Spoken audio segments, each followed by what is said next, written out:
এই জায়গাটা অন্তত আপনি প্রতিটা দলকে সোশ্যাল জায়গা থেকে চিন্তা করতে পারেন। আপনি দেখবেন যে অনেক বিতর্ক হয়েছে, অনেক কিছু হয়েছে, আম্পায়ারিং ম্যাচ অনেক কিছু নিয়ে অনেক কথা হয়েছে, বাট দিন শেষে আমার মনে হয় যে ফেয়ারনেসের জায়গায় সবাই যার যার জায়গায় ফেয়ারনেস থাকার চেষ্টা করেছে, প্লেয়ার থাকার চেষ্টা করেছে। ঠিক একইভাবে মাঠের ক্রিকেটটাতে প্লেয়াররাও তাদের বেস্ট দেওয়ার চেষ্টা করেছে। মাঠের ক্রিকেট ভালো খেলে যে চ্যাম্পিয়নশিপ অর্জন করা যায় সেটা একটা বড় তৃপ্তি অন্তরে কাজ করে এবং প্রমোশনে কাজ করে। আমার মনে হয় এবারে আবার সেই চ্যাম্পিয়নশিপটা সেই ধরনের একটা বিষয়ে কাজ করছে প্রতিটা প্লেয়ার, ম্যানেজমেন্ট, প্রতিটা মানুষের। ইভেন বাংলাদেশের যারা ঢাকা লিগটা ফলো করে নিশ্চিতভাবে আহ্বানের এই সাকসেসটার পেছনে তাদের অবদান আছে। বিকজ আমি বলবো তারা এবার অনেকেই আহ্বানের মাঠের অ্যাক্টিভিটিস, অফ দ্য ফিল্ডের অ্যাক্টিভিটিস, প্রতিটা জায়গায় তাদের অ্যাক্টিভিটিস, টিম কম্বিনেশন থেকে শুরু করে গুড রেপুটেশন, ডিসিপ্লিন, প্রতিটা জায়গায় অনেকের মন থেকে কিন্তু দোয়া করেছে আহ্বানের চেষ্টা। তো আমার মনে হয় যে এটা অন্যরকম একটা ফিলিংস। নিশ্চিতভাবে বিতর্ক ছাড়া ফেয়ার ক্রিকেট খেলে, ভালো ক্রিকেট খেলে, কোনো তর্ক বাইরে থেকে চ্যাম্পিয়ন হওয়ার আলাদা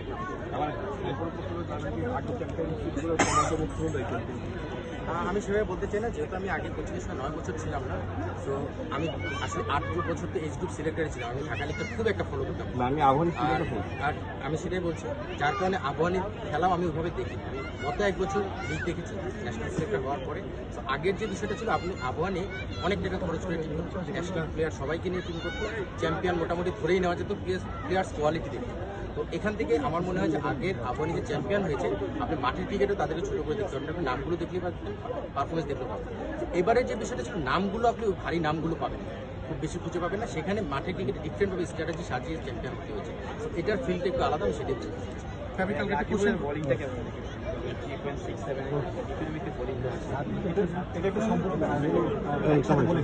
আপনি তো কয়েক মাস আগে নির্বাচক ছিলেন, আপনি যাকে খুব ভালোভাবে জানেন।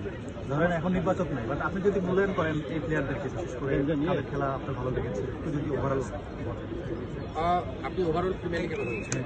প্রিমিয়ার লিগে এখন স্পেসিফিক আমি অনেকগুলো নাম চলে আসবে হয়তো, বাট আমি আহ্বানের নামটা ধরে যদি এরকম যাই, আমার মনে হয় রাকিবুল গত 2 বছর আগের বছরটা আপনি হাইস্ট লিগ ক্রিকেটার হয়েছিলেন, যখন প্রাইম লিগে খেলেছিলেন, তারপরে গত 2 বছর আসলে ম্যাচ রেগুলার খেলেন। এবছর আসার পরে আমার কাছে মনে হচ্ছে রাকিবুলকে সেই জায়গা থেকে ডিফারেন্টভাবে মোটিভেশন দেওয়ার কথা বলা যায়, চিন্তা করা যায়। যেহেতু আপনারা জানেন যে ওর সঙ্গে সে 19 বেসিক্যালি আন্ডার 17 19 চ্যাম্পিয়নশিপের রাকিবুল ছিলাম। সো রাকিবুল আমার মনে হয় নিশ্চিতভাবেই তার পারফরমেন্স দিয়ে সেটা জয় করেছে। এখন আপনি উইকেটে হাইস্ট উইকেটে সেটার সঙ্গে একটা জিনিস দেখতে হবে, impact. Man of the match কিন্তু রাকিবুল আপনি দেখবেন কাগজে কলমে খুঁজে পাবেন না ম্যান অফ দ্য ম্যাচ, আপনার কিন্তু তার ইম্প্যাক্টটা দেখতে হবে। আপনি কখন বোলিং করেছে, কোন জায়গায় বোলিং করেছে, পাওয়ার প্লেতে বোলিং করেছে, মিডল ওভারে যখন দরকার তখন বোলিং করেছে, ঠিক একইভাবে যেতে পারে বোলিং করেছে। এই ইম্প্যাক্ট জায়গা থেকে হয়তো সে ম্যান অফ দ্য ম্যাচ হয়, কিন্তু টিমের চ্যাম্পিয়নশিপের ক্ষেত্রে তার ইম্প্যাক্টটা দেখা গেছে। নিশ্চিতভাবে মোসাদ্দেক এবং রাকিবুল সেই রোলটা প্লে করেছে। তার পাশাপাশি আমার মনে হয় যে ওয়াসি লেগ স্পিনার, আমরা জানি লেগ স্পিনার খেলানোর ক্ষেত্রে প্রতিটা দলে একটু ডিফারেন্টভাবে চিন্তা করি, বাট গাজীপুরকে আমি ধন্যবাদ দেবো যে ওয়াসিকে যেভাবে অপরচুনিটি দিয়েছে, ওয়াসি সময়ের সঙ্গে ওয়াসির এই সুযোগটা কাজে লাগানোর পেছনে আমাদের বাংলাদেশ ক্রিকেটের স্বপ্ন দেখানোর কাজটা হয় যে আমরা লেগ স্পিনার যে ঘাটতি সেটা। আরও বেশ কিছু প্লেয়ার রয়েছে, আমি যদি দেখি আমার মনে হয় যে ওপেনিং স্লটে কিছু প্লেয়ার যারা ভালো করেছে, আমি এখন স্পেসিফিক নাম বলতেছি না। আর যারা কিছু প্লেয়ার আছে যারা সুযোগ অপরচুনিটি খুঁজছিল, নিশ্চিতভাবে এই টিম এবং এইচপিতেও কিছু প্লেয়ার সুযোগ পাবে। সো এই প্লেয়াররাও অপরচুনিটি পেয়েছে, সেটা কাজে লাগিয়েছে।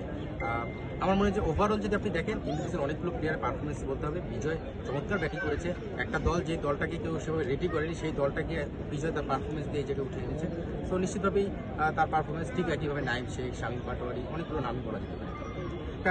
কথা বলছিলেন যে